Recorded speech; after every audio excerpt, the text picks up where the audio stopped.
Well folks, as some of you might know, today is a special day.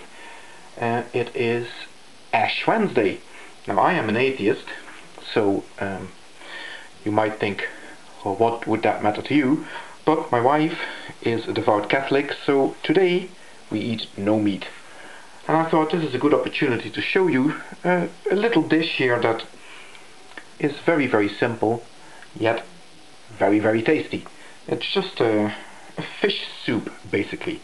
And all you need is leeks, like this, some garlic,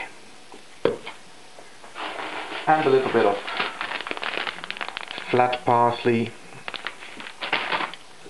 and then of course a number of bits of white fish, which I'll show to you in a short while.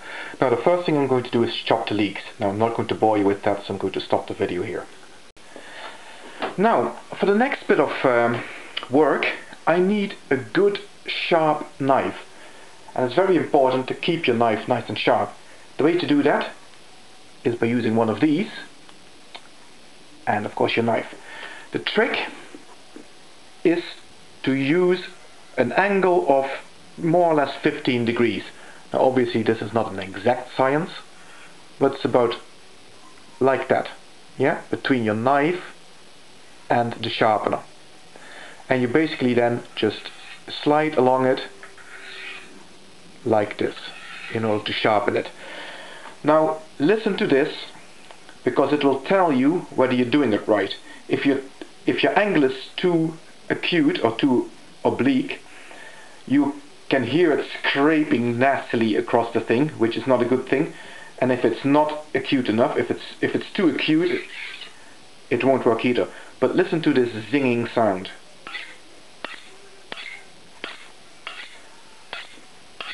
That is the sound of a knife being sharpened properly. The other thing you need to remember is that once you've sharpened your knife, it'll be covered, even though you mightn't see it, in little metal filings. And the last thing you want is for those to get into your food. So you take your knife and you rinse it, and then you use it. Now these are the pieces of fish I'm going to use. There's a bit of ray, a wing of ray. There you go. That's a lovely piece of meat, in actual fact. And another great benefit of ray is that it's related to sharks, and all its bones are made of cartilage, which means you'll never have any sharp bones in this meat. The other bit is a fillet of monkfish, 2 fillets in fact, and a piece of squid. Now I'm going to show you what I'm going to do with these, and let's start with the squid. You cut it in half, in 2 bits, and then you use your knife to just create a slight crisscross pattern on it. So don't cut all the way through it, just score it like this.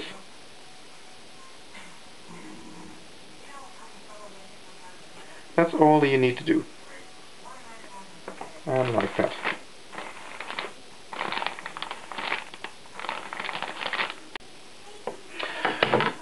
And what will happen is, when it's cooking, the crisscross pattern will allow the squid to roll up into a nice looking little tubular form. It just looks pretty. The other bit of fish that will need a little bit of special treatment is the monkfish, because the monkfish will contain a bit of a fibrous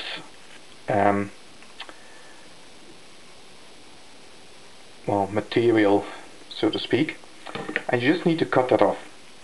Because what will happen is, as it's cooking, the fibrous material will contract, and it will cause the meat to become rather tough.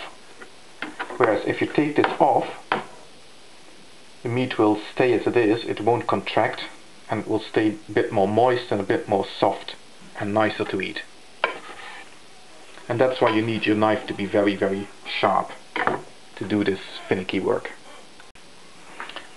Here's a little trick I learned for cutting garlic. Ever found garlic is hard to peel?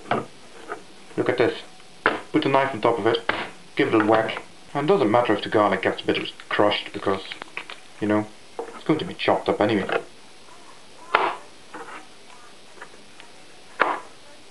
There you go. We don't need the garlic to be chopped too finely either.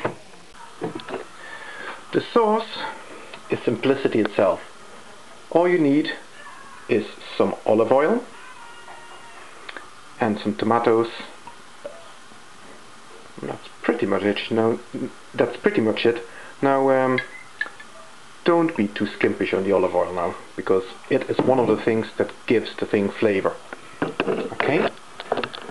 So then, what I do is I take a tin of tomatoes, chopped tomatoes,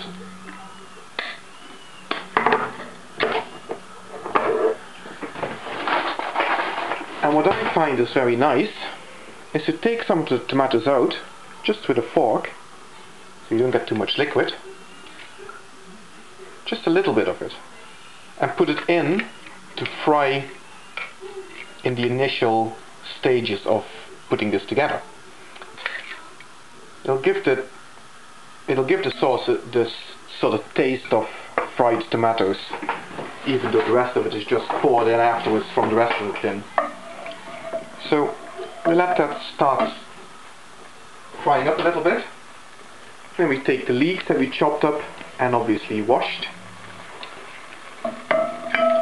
Now, you know, none of this is hard and fast, obviously. If you prefer onions to leeks, for example, by all means use them, or red onions, or scallions, or spring onions, that sort of thing. Whatever you like, really. I quite like leeks. Now, once you get that nice sound of the leeks sweating, so you can hear it now, just let that go for a little while, and then we add in the garlic. You always add in garlic a little bit later. Well, at least I find that's probably a good thing to do, because if not, garlic tends to burn a little bit easily. So you want to avoid that happening, because there's nothing nice about burnt garlic in your food. And then, once you're happy that the leek has started softening a little bit, or the onions, or whatever you want to use as a basis for this, you just throw in the rest of your tomatoes.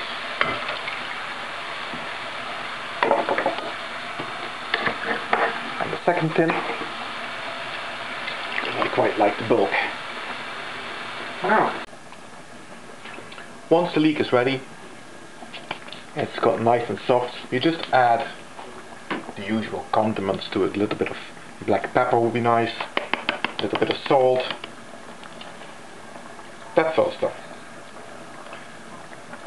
That, I mean, is up to yourself, whatever your tastes are. Other things that are nice in this might be capers, where I would prefer the ones that are kept on salt rather than the ones kept in pickle. And celery is quite nice in this as well. Now, the leeks are ready, so all that's left to do now is to put in the fish. Now, the fish doesn't take long to cook.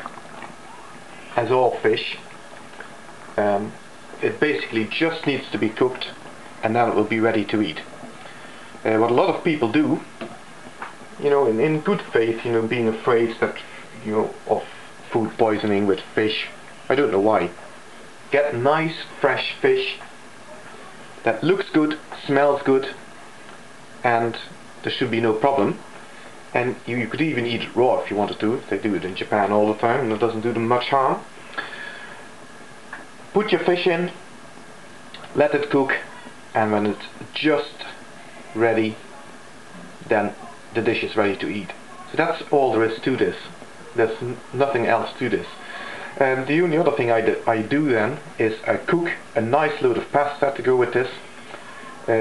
What I really like is small pasta, which you can then mix in to the sauce with the fish, and you eat it like one meal, like a meal type soup.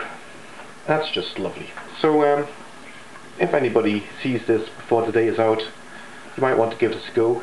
With regard to the types of fish, I've used fairly expensive fish on the one hand, the monkfish for example, but on the other hand cheap fish like the squid.